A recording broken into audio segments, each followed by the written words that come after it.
And the executive summary, because the chairman will be the first on the executive summary you will have written. And and places to get information about whatever you pick: University of Chicago, Harvard, Oxford, Nijrode in the Netherlands. I've all written studies or case studies about these various industries, how they're going to grow over the next 3, 4, 5, 10 years, blah, blah, blah, blah, blah. And executive summary, maximum should be 3 pages. Normally you can get it on a page and a half. That means about, a normal page is like that, a page and a half. And you're just touting the exploits of the industry. I mean, in America, healthcare represents 19, almost 20% of GDP. Gross national, the product. I mean, in the UK, it's almost 20%. I mean, it's roughly a fifth, except for third world countries. It's a fifth of the money spent in the world is on healthcare. In third world countries is because they don't spend too much money on healthcare, because it's all being stolen by the politicians and government officials, etc. And that's it. And then once you get that profile, in this case it was me, then you start on the next CEO or the CFO, and the next and next and next. And by the time you get done with the dream team, you've got 7, 8, 9 profiles, of which yours is the least impressive. So you put it at the back, and they don't. And sometimes, for some of you that have done nothing with your lives, don't even add your profile. Don't even, And we have never had anybody email you, well, where's your profile? Because you add no value. Now, some of your cases, because of your background, and you've had some success in business, so you add some credibility. And for some of you, you've got certain other aspects of your life or your history that add credibility that, you've done what you said you're going to do, what you've set out to do. But in most cases, you haven't. And having an online business and being a part of an affiliate program, trust me, is not a success story, even if you made some money.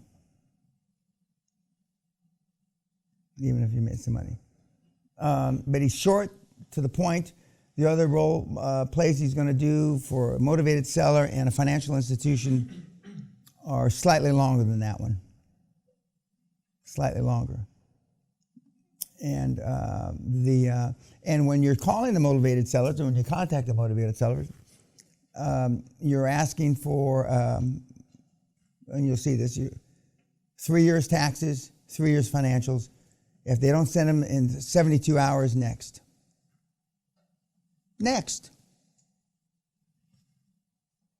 If they're not willing to send you the tax returns, people will lie on QuickBooks, because any number you put in there. But not many people will lie about their tax returns. And so that's why when they say we haven't filed tax for 5 years, next. Don't even bother. And this is not a turnaround model. We are not finding businesses that are underperforming to turn them around. I'm going to say it again. We're not looking for businesses that are underperforming to turn them around. We're buying revenues no worse than flat. No worse than flat. A bank is not interested in a turnaround situation without an equity infusion. A commercial bank is not interested in a turnaround situation unless there's an equity infusion. That equity infusion is coming from you. And this deal this program, this model requires no money.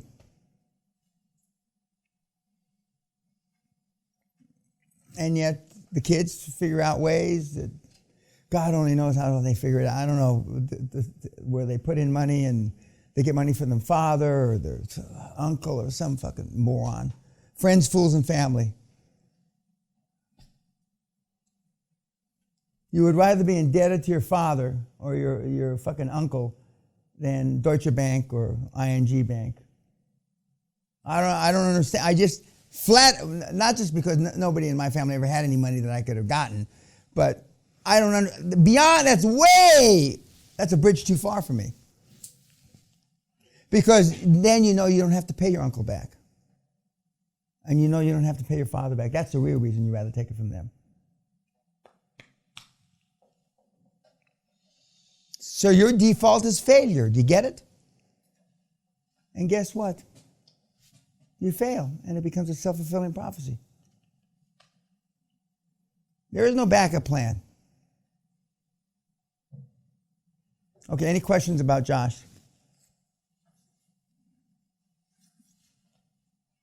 It's that simple. You'll figure out ways to fuck it up, but it's that simple. And preferably in person. But the board and the sellers, preferably in person. Sometimes geographically it doesn't work out, but preferably in person. Not just because it's more effective, but because you need the practice. Because you're not going to be able to get money from a bank other than in person. And the bank is the end of the food chain, and if you don't have all kinds of experience face-to-face with all the other people that you've got to recruit, you're going to do a shitty job. Because you will not get money other than face-to-face. You can luck out and finger fuck around and get some of these others without face-to-face, but you will never get money unless you're like one of the Hall of Famers who's got big lines of credit. Just call up, yeah, but okay. Then it's possible. But you will never get money other than face-to-face, and that's why I want you to have 30, 40, 50, 60 presentations. And I used to give 5 to 8 presentations a day. Me. A day. 300 cold calls a day. And 5 to 8 presentations. A day. But I was in a hurry, and I was serious, unlike most people. I wasn't pretending. And I sure as shit wasn't a pleaser. People that know me from the good old days say that the system is based on my OCD personality and the proclivity for me to like pissing off people. That's what they think the QLA system is based on. Because I used to go out of my way to piss off people and still get the money. I used to go out of my way to piss off girls and still get fucked.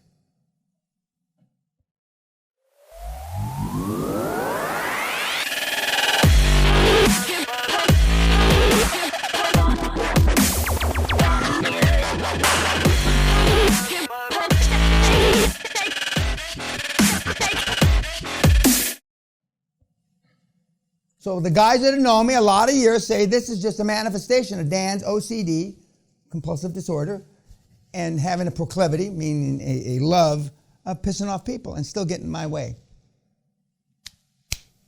Now, I can't say I will neither confirm nor deny that, but it does really display how I grew up and what I did.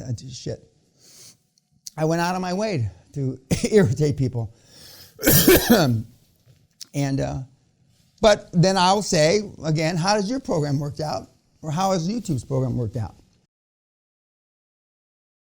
Did Steve Jobs try to please anybody? No. Has Elon Musk tried to please anybody other than smoking a joint in Joe Rogan's program, which I didn't smoke a joint, but no. Any questions about Josh? Who's my 5:30? 6. 6:30. What time is it, please? 15. Any questions about it? Oh. Almost forgot. You remember the homework you have of the movies tonight, and you have the homework of that question, what if you weren't afraid? I can't wait to read yours. Take one of these each and pass it around, and I want your written form, your takeaway on these 2 scenarios that I'm passing you out. These are from real life people. I just got them in the last 2-3 days from meatheads like you. You have a question, ma'am? The University of Chicago and a couple other places you said that have the statistics on good. Oh, yeah. The Boston Group, PwC, E&Y, Oxford, Deutsche Bank, ING in Europe, and we haven't talked about the IMF, International Monetary Fund, has. We haven't talked about the World Bank, which only has non-recourse money. I haven't talked about those yet, but they also have studies virtually on everything. How do you think you employ all those 40 jillion people? You know, but writing studies or case studies or whatever you call them. Think tanks have stats, and they're all online, and 98% of them are all free. Once in a while, they want $10 or some bullshit, but it's no money. And the thing about today, everybody's got an opinion. See, I don't believe everybody has the right to have an opinion.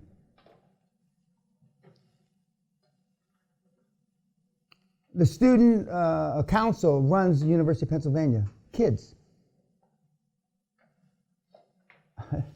That's fucking ass backwards. There's something not right there. But for most universities now, the kids pretty much run them. They dictate who are the professors. They dictate who gets tenure. They dictate the papers and the shit that's published. Unbelievable. Why you would listen to a 19, 20, or 21-year-old who doesn't know shit? Their argument, and there's a lot of truth in that, the older generations fucked it all up. It depends on what you define as fucked up, okay? I'm part of the generation of the 80s that ripped the belly out of the world, and I'm proud of it. I took a knife and gutted the financial world and filled my pockets. Praise Allah. But the kids, you know, there's wars everywhere. There's rioting. Of course, Sally and I are now going to Hong Kong in the middle of the riots. Normally, Sally likes to go to places that are in upheaval. We were in Egypt during all those killings. We've been every place. Well, now we're going to fucking Hong Kong after the seminar. See if we can get ourselves kidnapped or some shit, you know, killed.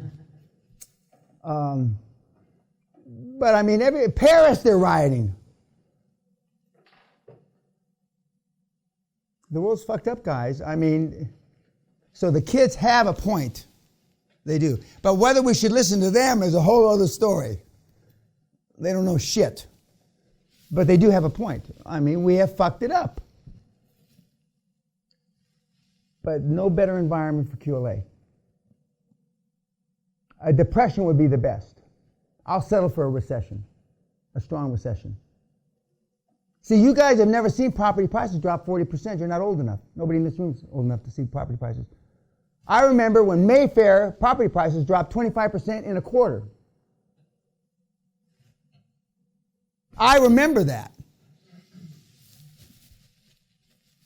And because Mayfair is one of the richest areas in the world, your relatives weren't probably rich enough to own any of that property, so when you read it in a headline, it doesn't make shit. But when it happens to your uncle, then it's 100%. Last story before we break. Lee Trevino, who I know, great, used to be called Supermex. He won 6 or 7 majors, and the odds of being hit by lightning on a golf course are like a million to 1. Lee got hit once. But Lee got hit twice, and the odds of being hit twice on a golf course by lightning are like 82 jillion to 1. But Lee's been hit 5 times by lightning. There's not enough zeros to tell you what the odds are. But like Lee told me 30 years ago, those are all fucking statistics. He says, when it happens to you, it's 100%. Lee will not go out of the house when it's raining now, let alone go on a golf course. And the last time, it hit him in his hand and went through his body out his foot. He's got a big fucking, well, he had, it's going over now because he's a couple years older than me. And even though the odds are great, way against you fucking this up, you'll find a way. That's my segue. You will find a way. Because you're so used to engaging in self-sabotaging. Does everybody understand self-sabotaging activities? Where you do something that maybe not on a conscious level, but a subconscious level, you know. Drunk driving is a great example of self-sabotaging activities. And you're betting on the odds that the cops won't catch you, right? I haven't driven in 25 years. There's a reason for that. You know, and I've had chauffeurs for 25 years. But you engage in self-sabotaging activities, and you've seen your parents directly or indirectly engage in self-sabotaging activities. And so you'll find a way. And I haven't seen you kids produce any new ways in the last 4 or 5 years, because I've seen just about every permutation that's possible fucking this model up. But and then some will just quit because you realize eventually you're going to step on your dick, and so to preclude you stepping on your dick or making a major mistake, you'll just quit. And the only guarantee, there's only 2 guarantees. I'm going to make one right now. If you quit, you won't create generational wealth. That's a given. Okay, I'll see you at 5:30 in the office, and to get there, you go into the main door of the castle, the big, and please close the fucking doors. You raise the pigs that are raised in the barn. Every morning I come down and close the fucking doors. Because the pigs that are in that part, close both doors, not just one door. You go through those double doors, you go down the hall, the main hall, and you turn left, and you keep going until you hit, and then you turn left again, and my office is down actually in this end of the castle. Okay, kids, we'll see you tonight at dinner. Dinner is when? 7:30. Well, whenever it is, I'll see you.